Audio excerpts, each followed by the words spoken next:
Doutor, bom dia, tudo bem? Olá, bom dia. Bom dia, vamos lá. Primeiramente, primeira live aqui no meu Instagram, né? E hoje eu trouxe o Dr. Elton para iniciar essa jornada aí. Vou apresentar um pouquinho do currículo dele, tá? Dr. Elton é presidente da Comissão de Oratória da Subsecretaria de Osasco, é sócio do escritório QFA Advogados e também é advogado militante nas áreas de direito do trabalho e direito penal, com ênfase em sustentação oral nos tribunais e tribunal do júri. Ele também é palestrante, com grande atuação na área de oratória e formação jurídica. Doutor Elton, seja muito bem-vindo aqui ao primeiro episódio. Bom dia, Max. Eu que agradeço o carinho aí, a oportunidade para poder estar dialogando aí e tentando contribuir aí com a evolução dos amigos aí que se iniciam na advocacia. Obrigado, obrigado. Doutor, eu vou fazer algumas perguntas para você. Você pode ficar livre para respondê-las, tá? E a primeira é sobre o início da advocacia, né? Lá o doutor Elton, quando começou, voltando um pouquinho ao começo, né? Foi lá, escolheu direito, passou 5 anos estudando, fez a temida prova da OAB nas suas duas fases e depois que fez, virou advogado. E aí, como que foi o começo da advocacia, né? Como que foram os primeiros contratos? Como que foi esse início? Você teve alguém que te ajudou? Veio através de um familiar? Como que foi esse começo na sua advocacia? Doutor Max, como sempre, né?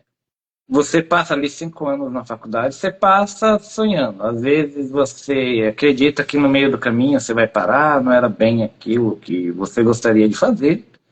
Às vezes você começa a ter um incentivo incondicional, no meu caso especificamente, né? Todo mundo que me conhece sabe esse amor platônico que eu tenho pela minha mãe, pelo meu pai. Então você quer chegar ao fim da faculdade, você toca a faculdade até o fim, querendo mostrar o certificado para seu pai e para sua mãe. Mas aí você vai além, você quer fazer a prova. Eu tinha aquele motivo de orgulho pessoal, estudei 5 anos, então não queria pagar um cursinho para poder passar no exame de ordem. Eu achava assim uma coisa irracional, uma coisa de outro mundo, já que em tese na faculdade teríamos visto tudo. Na primeira fase eu fui reprovado uma vez, fui reprovado na segunda fase. Na terceira prova já não tinha mais o que fazer. Ou era passar ou era jogar o computador no lixo, porque os 5 anos de faculdade não valia nada. Aí eu passei na prova. E fica aquela grande incógnita, né? Todo mundo que vai lá na OAB e pega a carteira fala: e agora? Eu tenho uma CNH na mão, mas não tenho um veículo. Porque a carteira de ordem nada mais é do que um documento. Ah, quando as pessoas tiram a CNH, também todo mundo fica feliz. Fala: ó, tenho uma CNH. Mas você pergunta: e agora? Cadê o carro? E aí, Você né? fala: como fazer com o carro? E o carro aqui eu faria a analogia aos clientes, né? Como você engajar, entrar aí no mercado de trabalho sem uma renda, porque normalmente as pessoas se acostumam com o salário. Trabalhamos aí CLT, trabalhamos como profissionais autônomos, mas tem determinada quantia no mês. E na advocacia isso é nebuloso. Você pega aquela habilitação, você sai com aquela carteira da OAB, cruzou o portão, você fica imaginando, bem, agora eu tenho que ter cliente, se eu não tiver cliente, essa carteira de ordem não serve para nada. Então, todo início, ele é sempre muito complexo, porque você fica na perspectiva de cliente e, na verdade, você entende que você terminou de entrar para uma profissão que você é um vendedor. E você passa a vender ali a sua imagem. Você vai ter pessoas que confiam em você de acordo com o que você fala, de acordo com o que você age, a sua postura em sociedade. Então, quando você pega a carteira de ordem, muitas coisas mudam dentro de você. Sim, E essa figura externa que você passa a levar como advogado, ela legal, acaba exigindo aí que o seu comportamento social, o seu comportamento com as pessoas altere um pouco. legal. E como que foi assim os primeiros clientes, doutor? Como que foi essa conquista? Foi na época não tinha internet, né? Não tinha Instagram, eu imagino. O doutor já milita há muitos anos. Mas como que foi esse começo? Foi através do Facebook? Foi através de um cartão? Foi alguém que te indicou? Como que foi esses primeiros clientes? E em que área que foi também? Eu brinco que eu falo que eu já venho da área mais jurássica do direito. O Orkut ainda era uma ferramenta viável aí, não tinha Facebook, não tinha Instagram. Mas uma coisa curiosa, quando você está estudando direito, todo aquele seu ciclo de amizade que você tem, você acaba já indiretamente fazendo ali a sua propaganda. E eu sempre gostei muito de jogar futebol, etc. Então já tinha determinadas pessoas que sabiam. E o meu primeiro cliente, eu posso falar dele ao vivo, porque ele nunca ligou. Ele falou que dele eu posso falar. Tem pessoas aqui que eu não vou falar porque acaba aí ferindo alguns preceitos. Eu peguei a carteira de ordem, vim para minha casa, a primeira semana é festa, é festa, é festa, e aí eu estava já me comunicando com os colegas da faculdade. Dá uma bela terça-feira, eu estou sentado no final da tarde aqui, limpando a minha motocicleta. Aí veio um colega de muitos anos de futebol.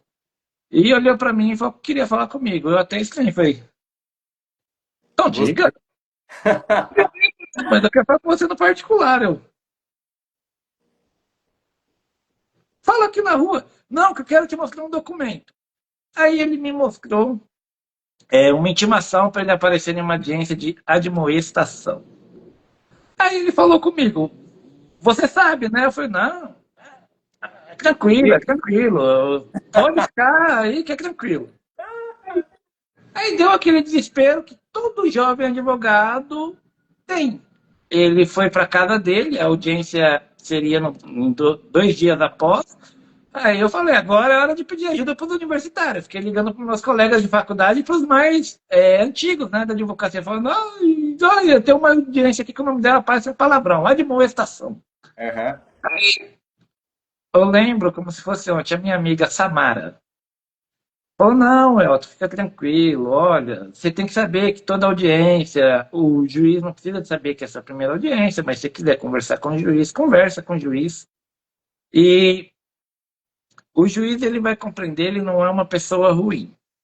Eu ingressei na sala de audiência, né, com aquele temor normal, mas chegando na sala de audiência, eu comecei a perceber que realmente, seja o juiz, seja o promotor de justiça, se vende muito na faculdade que o promotor de justiça é inimigo do advogado. Não, o promotor de justiça, ele é um profissional que nem um advogado. Independente dele fazer acusação ou não, ele também é um operador do direito.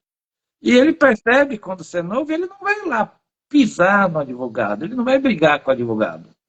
Então, eu consegui fazer audiência, ele recebeu as inscrições judiciais, saiu de lá, né? Todo advogado criminal, quando faz algum serviço, ele sai considerado um semideus. Saiu, o pessoal que me chama de John.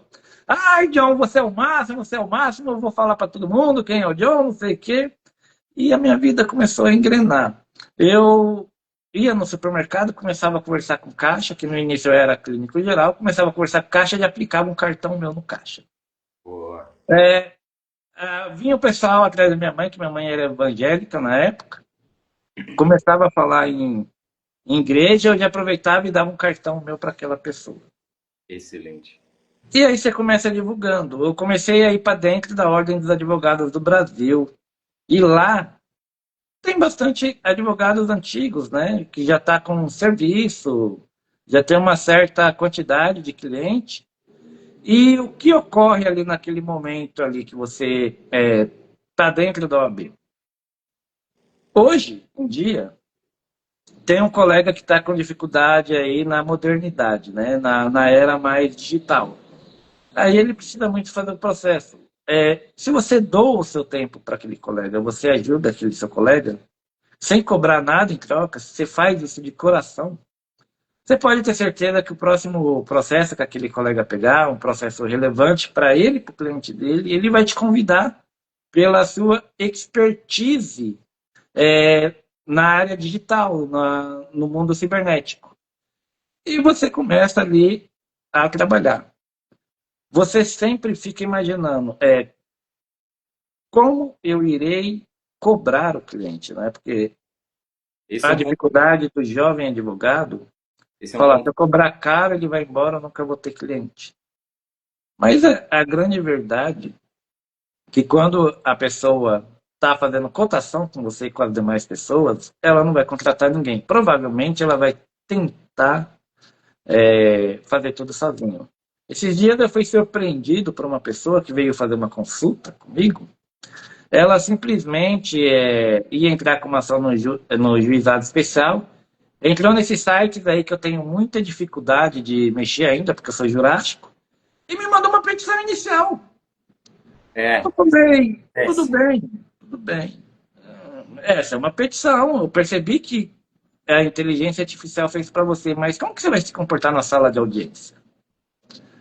Aí veio 10 mil dúvidas na pessoa. Mas por quê? Essa pessoa ela não queria contratar um advogado. Aí começou a querer me perguntar como que era na sala de audiência. Eu falei, não, tudo bem, tranquilo, você vai ter 10 minutos para poder falar com o juiz. Ah, então é melhor contratar um advogado. Eu falei, por isso, às vezes, está escrito lá que o advogado é imprescindível. Muito bom, muito bom. O doutor falou nessa parte de clientes, de contratação de clientes, né? Eu acho que o início da advocacia passa muito por isso, né? Então, fazendo uma síntese aqui, é você se tornar conhecido, né? Passar a ser conhecido, pelo menos no ambiente ali que você convive, futebol, igreja, parentes, trabalho, né? Enfim, e depois buscar expandir isso, né? E a Ordem dos Advogados é um local muito bacana. E pensando, doutor, na questão de clientes, né? O doutor milita na área do direito do trabalho, né, e na área do direito penal. Vamos falar um pouquinho aí da parte penal, que eu acho que é a parte que tem todo um, né, um tchan assim, é objeto de desejo de muitos advogados. E eu queria perguntar para o doutor, né, como que é essa parte do tribunal do júri, né? Como que funciona? Como que o que o advogado precisa ter para atuar no tribunal do júri? Perfeito, fantástico. Às vezes, né, eu vejo aí vendendo curso no Instagram, curso no Facebook, e não existe uma fórmula mágica. Eu diria assim para o jovem advogado: você está capacitado a fazer o tribunal do júri. Nossa, Elton, como assim eu estou capacitado para fazer o tribunal do júri? O tribunal do júri, ele tem duas fases. Tem a primeira fase ali que chamamos de procedimental, que é a fase inquisitiva, a fase judiciária, a fase de pronúncia. Você vai ter aprendido na faculdade ao longo dos 5 anos. Né? Então, eu falaria com os doutores. Dentro do seu ciclo de amizade, conheça um advogado mais experiente, um advogado que já fez o tribunal do júri, porque para você vai ser possível fazer o tribunal do júri. A segunda coisa que você deve ter para fazer um tribunal do júri é não ter receio de ser conflitado com outra pessoa. E aí, às vezes, eu vejo as pessoas falar, eu sou muito tímido, eu não consigo, eu tenho vergonha, eu tenho medo do que a outra pessoa vai falar comigo.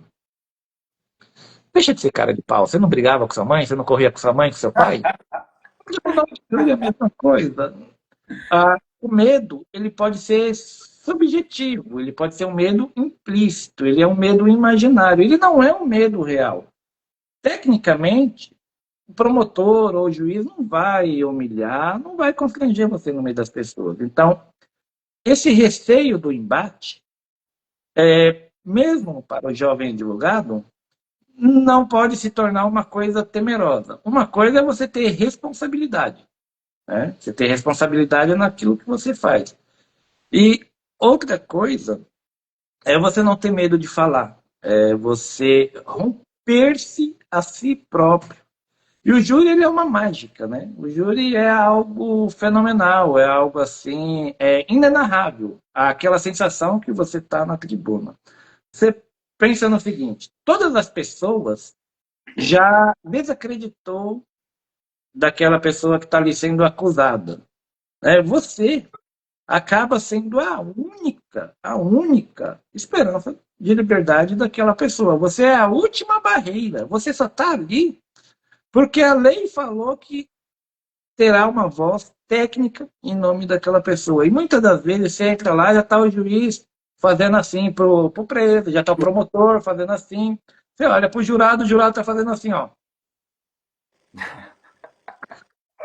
Mas é a esperança daquela pessoa. Você é a esperança.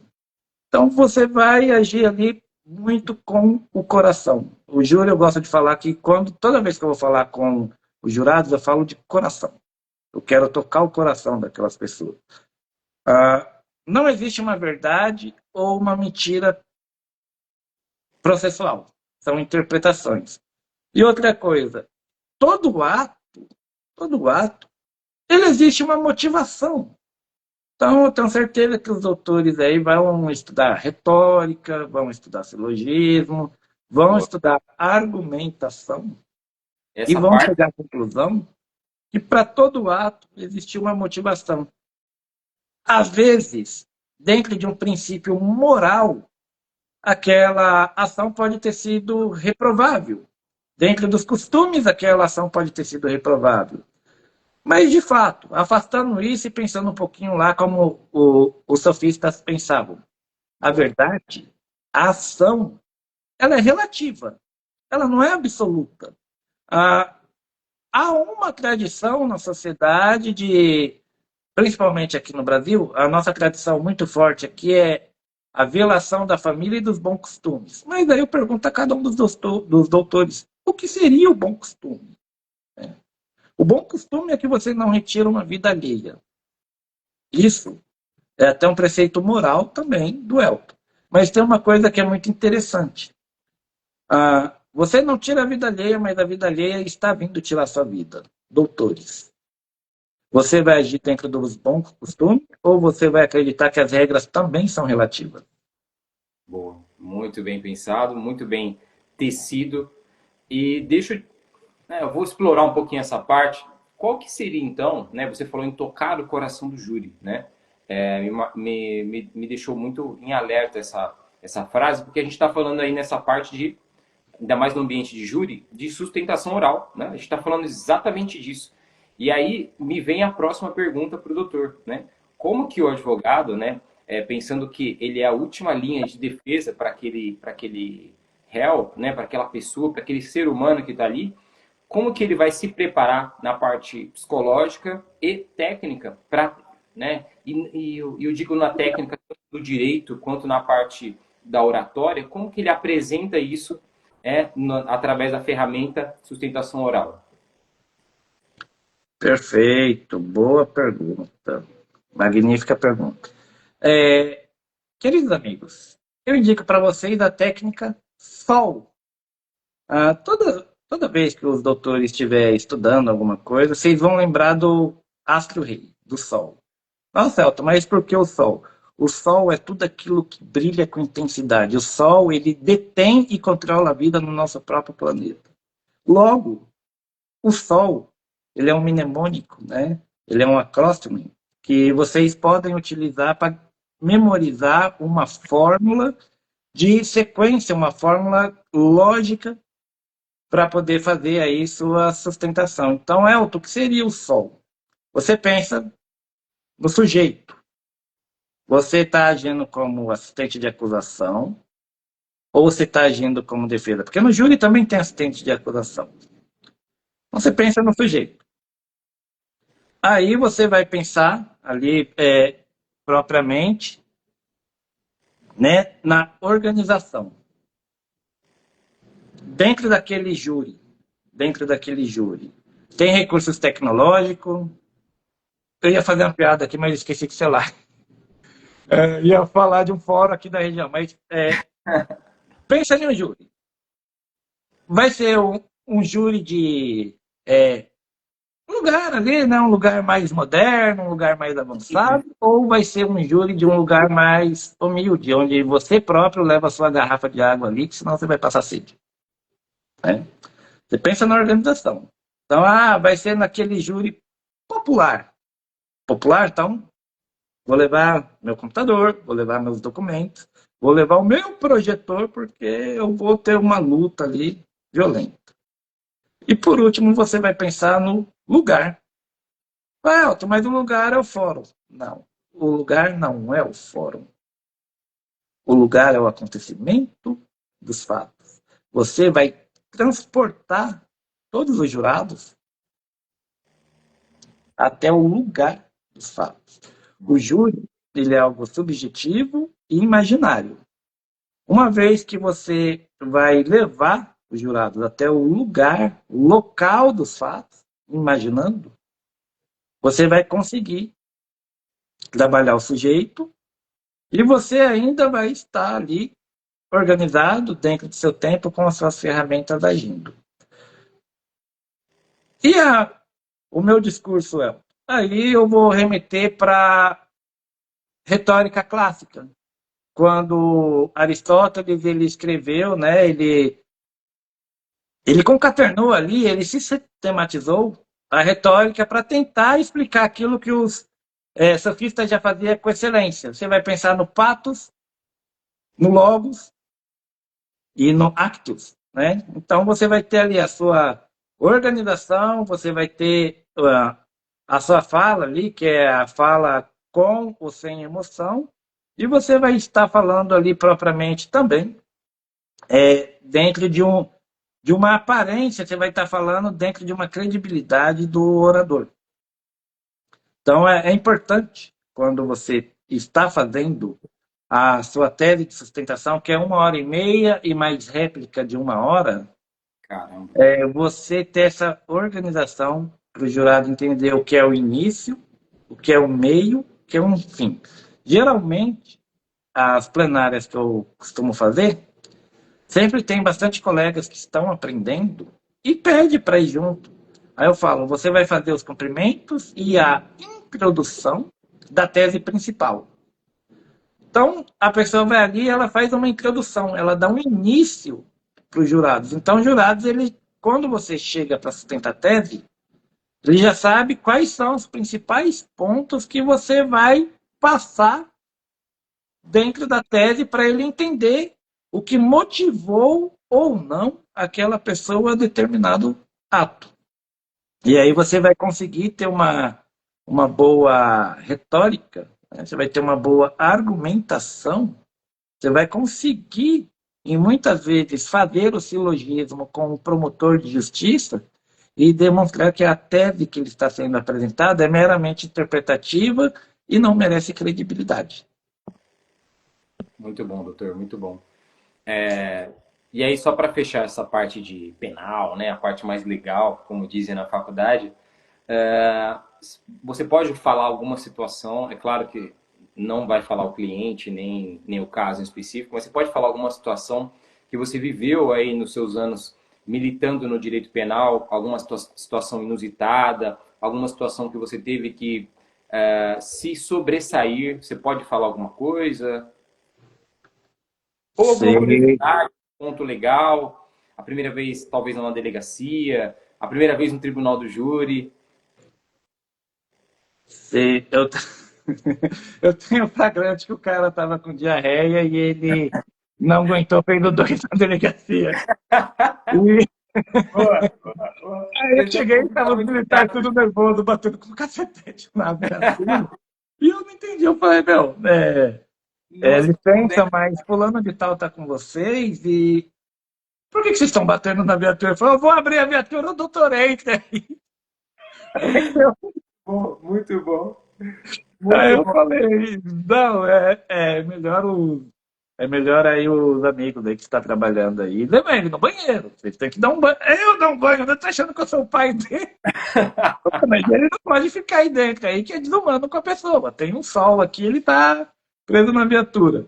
Isso aconteceu na cidade de Carapicuíba. E eu Meu Deus. discuti muito aquele dia com a polícia militar, porque a polícia queria bater, mas não poderia bater na pessoa. Eu entendo o nervosismo ali da parte humana, né, que não é fácil, Sim. né, mas porém não era culpa do acusado, porque o acusado falou que estava ali com é, Em vias de... intoxicação gastrointestinal e precisava ir no banheiro. A polícia não levou no banheiro, algo inusitado aconteceu. Agora, uma das coisas mais marcantes que aconteceu foi na minha primeira absolvição do júri. Nossa, legal. Eu me recordo que eu tinha comentado com a família, eu falei, olha, a gente tem que lotar a plenária. A plenária vazia, o acusado sem nenhum parente na plenária, é o discurso do promotor de falar, ó, ele é tão inocente, ele é uma pessoa tão de bem que ninguém quis vir ver ele, ninguém quer ajudar ele. E, tecnicamente, ele é condenado. Eu jogava bola ali na região de Carapicuíba, ali da Vila Isa, então eu conhecia todo mundo. E a pessoa também jogava bola, então ele era conhecido. Aí eu fui lá, falou, quarta-feira, 10 horas da manhã, vai acontecer isso, tá todo mundo precisando da sua ajuda, e vão lá, é uma coisa muito divertida, vocês vão assistir algo legal. Quando começou o júri, até a juíza se assustou. Vou falar aqui no popular, a favela inteirinha foi lá na plenária do júri. Só de familiar do cara tinha 12 pessoas lá dentro. Nossa. Eu levei até o meu pai para assistir o júri esse dia. Meti o meu pai no carro, falei que eu iria em Carapicuíba fazer um negócio e para ele ir comigo.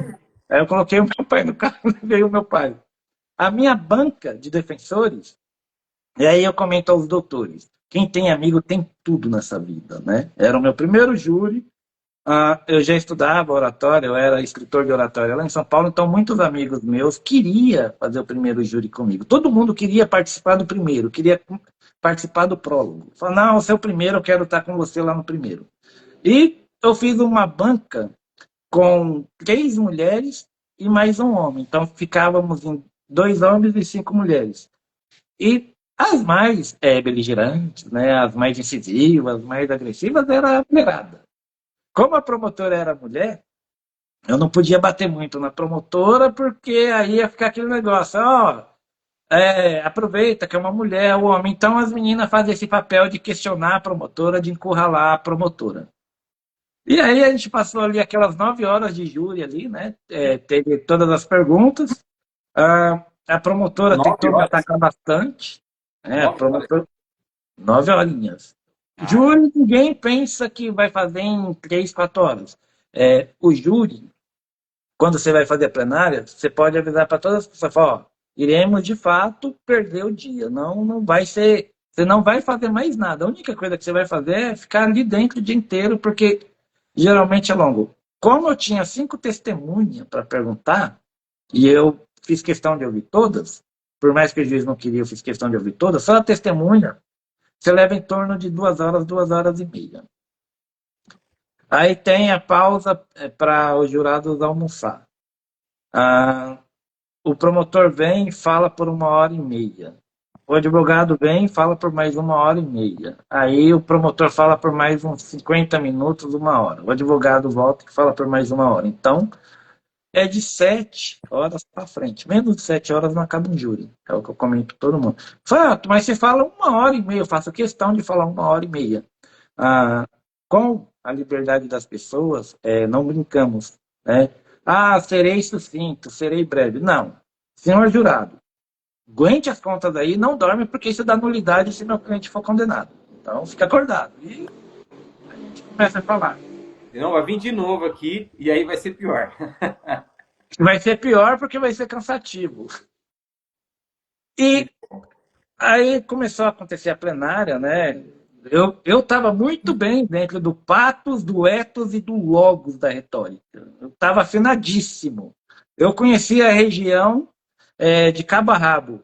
Eu conhecia a história porque demorou 3 anos e meio para acontecer a minha plenária e eu estava desde a delegacia. Então, eu tinha muita noção sobre o processo.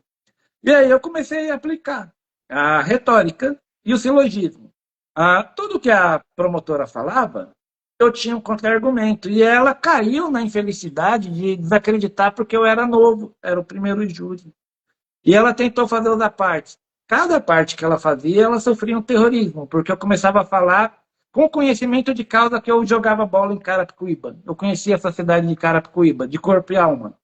Então a promotora ela não conseguia ali, de alguma forma ali, sustentar a tese dela, porque tudo que ela ia falar, eu falava do campo de futebol, falava da rua do cara, e os jurados eles se viam na rua, eles se viam no campo de futebol. E a promotora não sabia, ela nunca foi. Aí eu lembro que ela estava falando que eu vivia no meio da bandidagem, aí eu falei do salário dela, olhei para ela e falei, doutora, quando que a senhora foi no presídio? Acho que a partir dali, Eu trouxe todos os jurados para mim. Os jurados parou de ouvir a promotora. A partir dali, eu tinha ganhado o júri. Aí foi ter a votação, né? Entrou a doutora Valverley, que é amiga sua também, mas a Valverley entrou comigo na sala. Aí, primeiro requisito, materialidade. Beleza, promotor e defesa concorda que sim. Segundo requisito, se o acusado participou.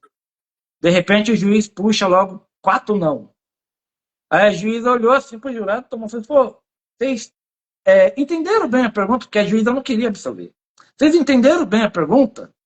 A materialidade consiste se ele estava e participou do ato ou não. Então o senhor absolveu, ele está absolvido. Aí eu saí da sala, né? Eu estava bastante emocionado. Meu pai estava lá na sala, olhei para o meu pai, dei aquela risadinha para ele. Fui lá para o fundo tomar uma água enquanto o pessoal buscava o acusado. Aí ele passou por mim. E aí, doutor? E aí, doutor? Eu falei, o bicho tá pegando. Eu ia naquela tremedeira, e a juíza mandou todo mundo ficar de pé.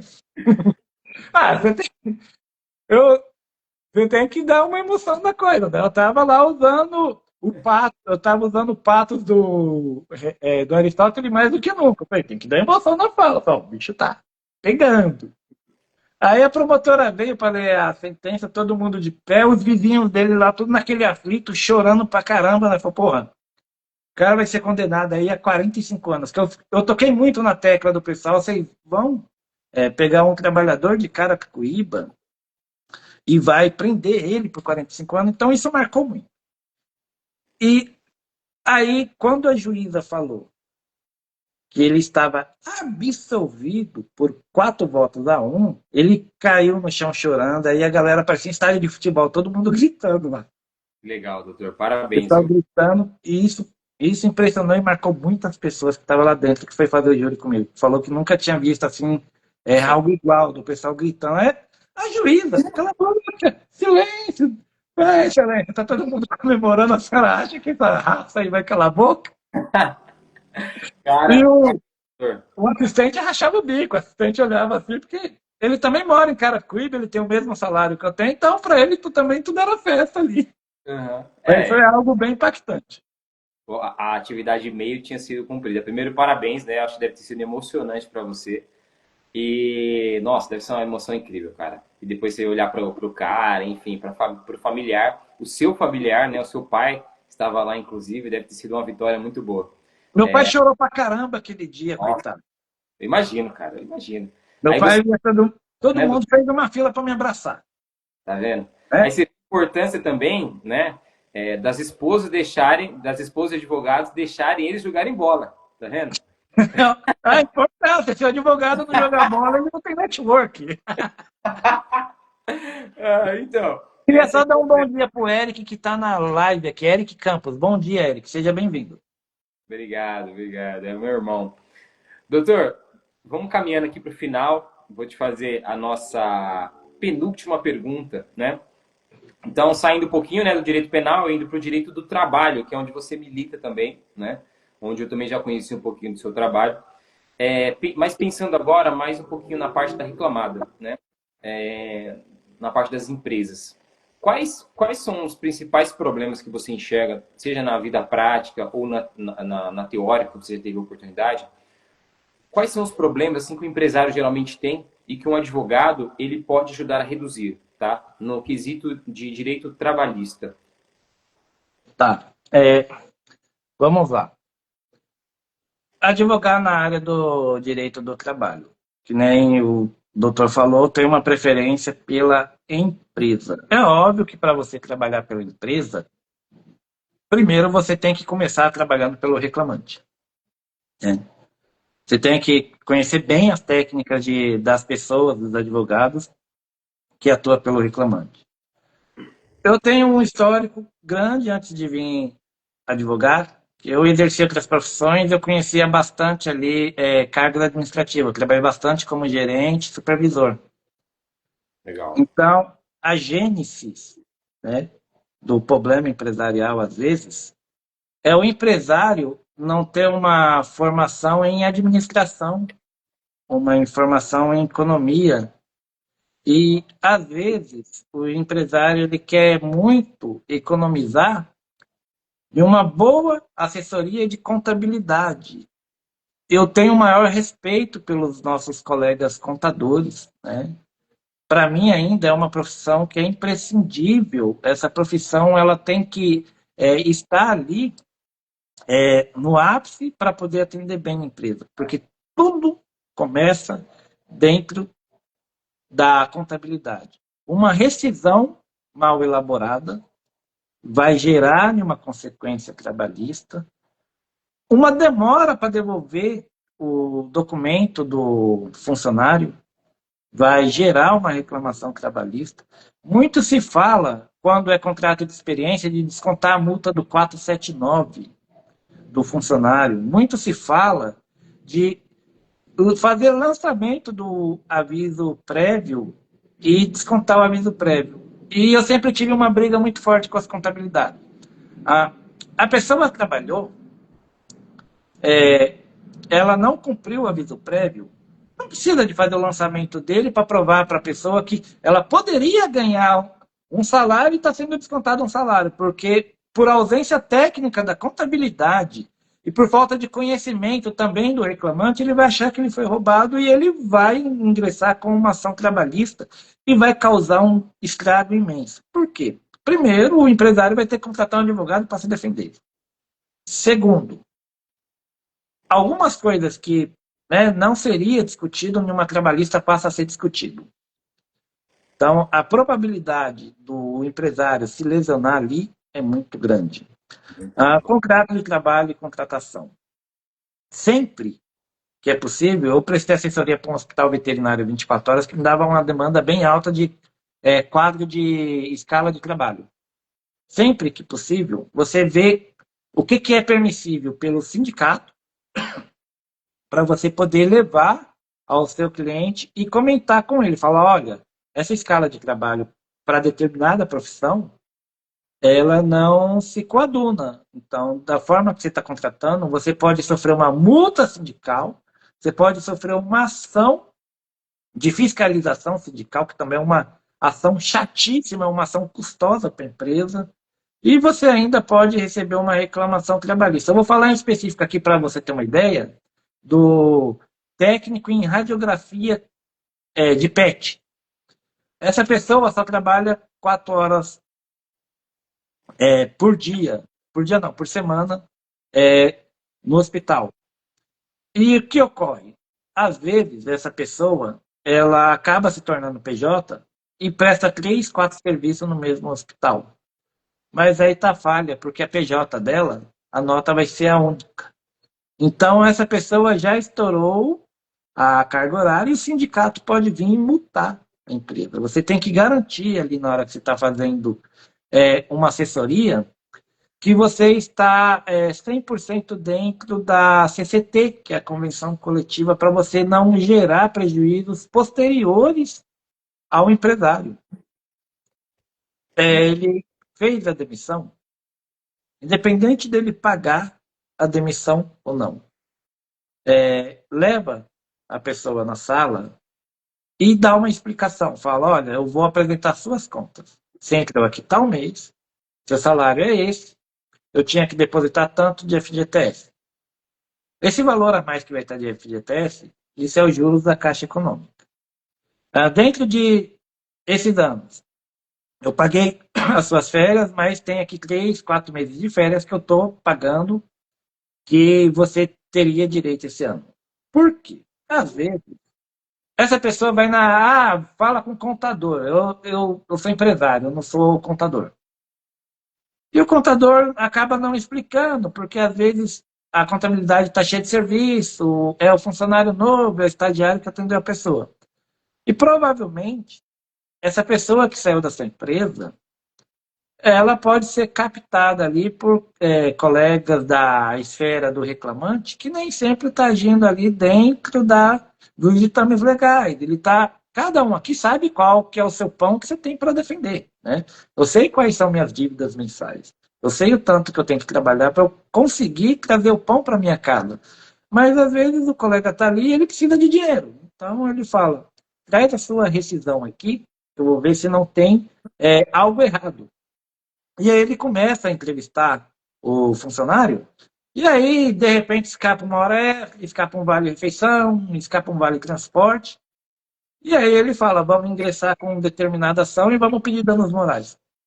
Então, para você assessorar bem o seu cliente, dê preferência para ele explicar para o funcionário, e você, sempre que ele contratar alguém e que ele for demitir alguém, você tenha decorado a CCT daquela categoria para você esclarecer as dúvidas do seu cliente, para o seu cliente, ali, consequentemente, não deixar aquele funcionário sair insatisfeito. A maior insatisfação não é por ausência de pagamento, mas sim pelo que o funcionário entende como descaso, desrespeito do cara, que nem para a cara dele olhou. Ah, eu trabalhei 5 anos da minha vida com ele e fui tratado como um cachorro na saída. Então, leva isso para o seu cliente. Não deixa essa pessoa sair dali sem que ela consiga ter a orientação devida para ela não ter raiva do seu cliente. Ou seja, uma rescisão, quando o empregador ele precisa tomar cuidado na hora que ele for fazer a rescisão, né, para tratar aquilo de forma transparente, né, de forma que deixe aquele ex-funcionário, no caso, seguro, né, que ele está recebendo todas as verbas, porque se ele não tiver a atenção devida, o colega que vai coletar esse ex-funcionário na saída, ele vai ter muito mais atenção, e aí você abre um leque para várias outras coisas que o empresário não teria esse problema se tivesse essa atenção, né, essa boa comunicação com o funcionário, né? Ó, eu vou só dar um exemplo rapidinho, porque esse também é um atualizado, porque o empresário é meu amigo. Eu, recentemente, eu tinha indicado uma pessoa para trabalhar na empresa dele, que ele tinha me pedido, só que não vingou o contrato de experiência. Não vingou. Eles fizeram as antecipações salariais, etc.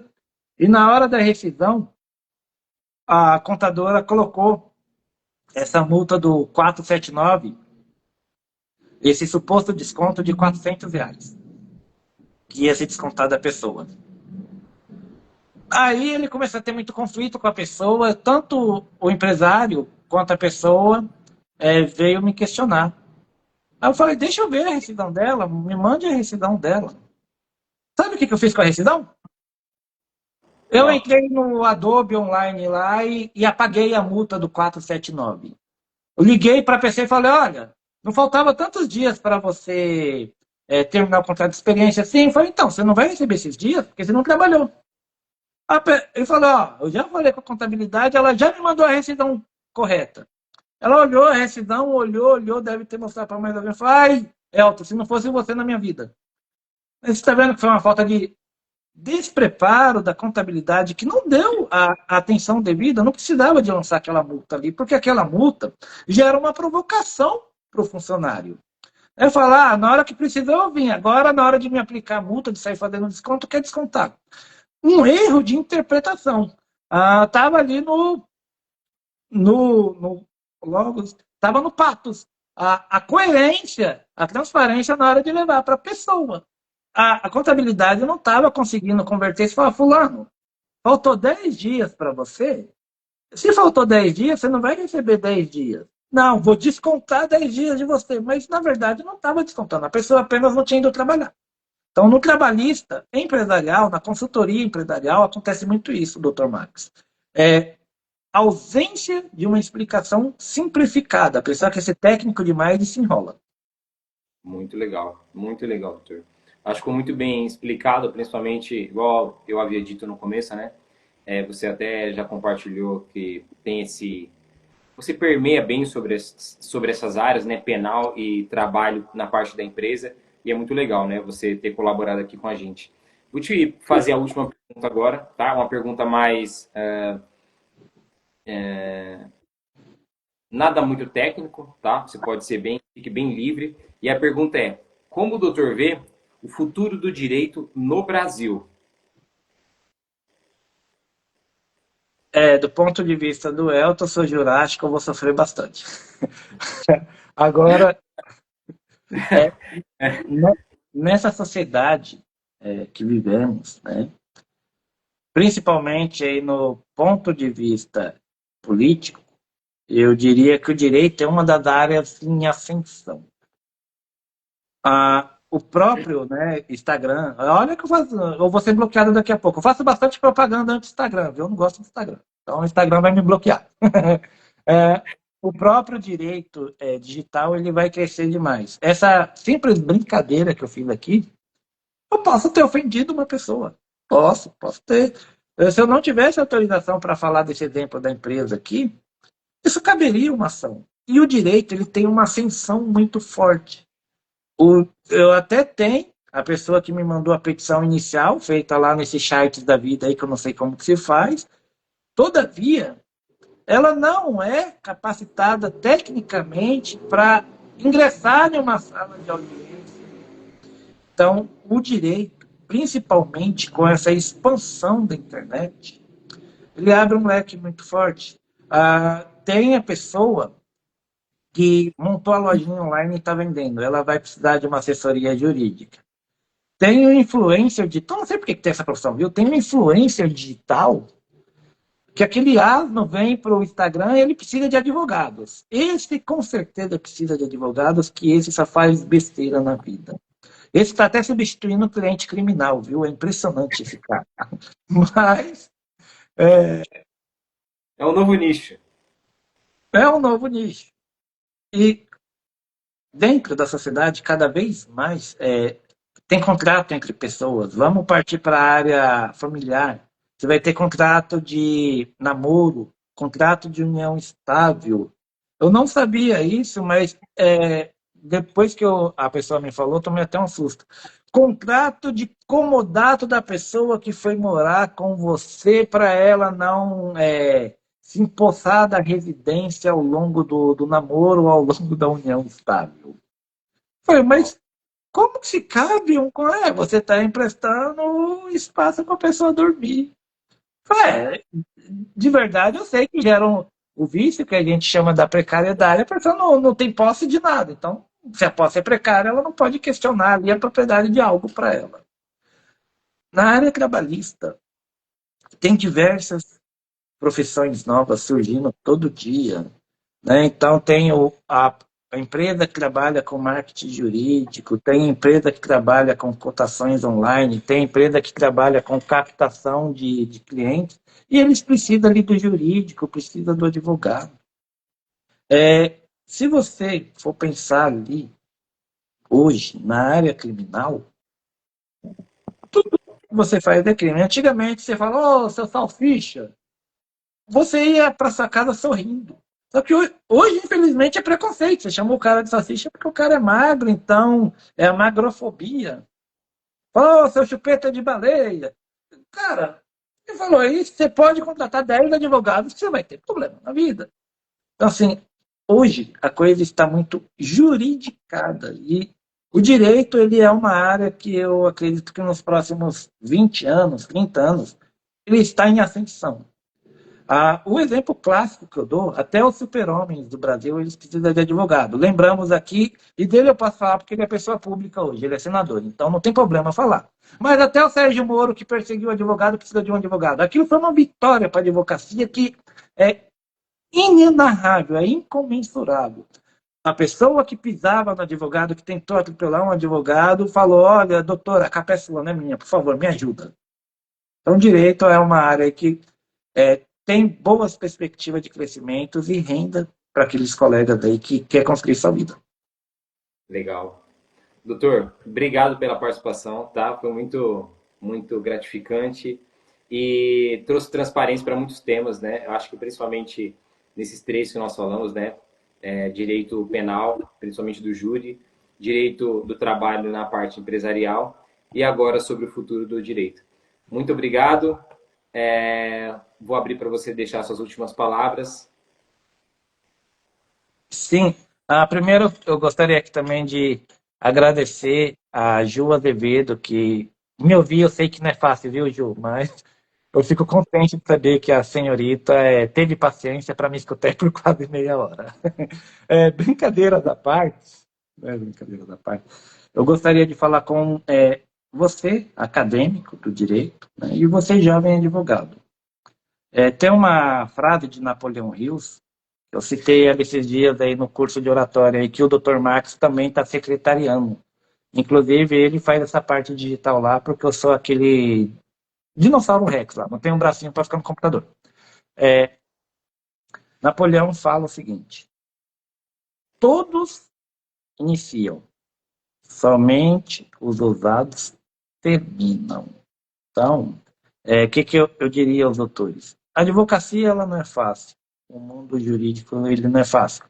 Ele exige dedicação, ele exige perenidade e ele exige, acima de tudo, paciência. Hoje você não tem cliente.